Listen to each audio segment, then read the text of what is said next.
Immunity plus longevity. Longevity. You know, when you're young, the word longevity probably is not that important to you. When you get to be 74, which I am, the word takes on a different meaning. Longevity really infers that somehow we can have some impact upon the length of days that we live on this planet. And beyond longevity, there is also what's called health span, the number of days that we live on the planet with healthy, disease-free days. Those all interrelate then to the question whether these are variables, whether they can be modified, whether they're reducible, or whether it's just the luck of the draw and there's nothing we can do about it.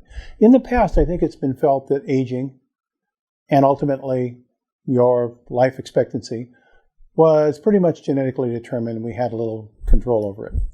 But over the past numbers of decades, and I started in this research actually when I was a professor in the 70s, we have seen extraordinary progress being made in really understanding the biological mechanisms that associate with the aging process, starting with fruit flies and small worms, and working our way up the animal kingdom to where we're starting to understand certain mechanisms that associate with what we call senescence. And we're starting to recognize that many of those processes are modifiable if we understand how they're processing, and we can then use the appropriate interventions. We can start to turn back some of that biological clock that's associated with that kind of aging process. It may not change the overall lifespan of the species, but it certainly can change our life expectancy and improve our opportunity for a healthy, long life. What Dr. James Fries talked about in his landmark article in the New England Journal of Medicine, talking about compressing illness, but into the last few moments of our life, and then just transitioning over at the limits of our life span.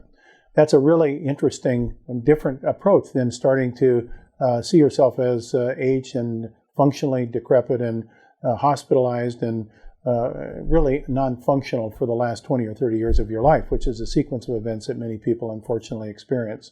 So here we're starting to really look at the biological mechanisms, the mTOR pathway, AMP kinase, all these various interesting things that relate to the biological mechanisms of mitochondrial function and oxidative stress and free radical injury, and how that interfaces with protein aging, and how diet plays a role in that, and certain nutrients that seem to be anti-senescent agents.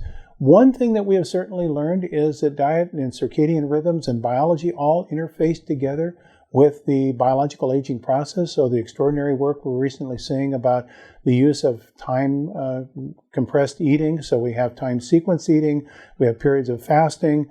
All these things are new revolutions as to how the immune system relates to how we eat, when we eat, and basically our frequency of eating, and in fact how that influences our immune system, that then influences these biological processes that are identified associated with senescence and aging.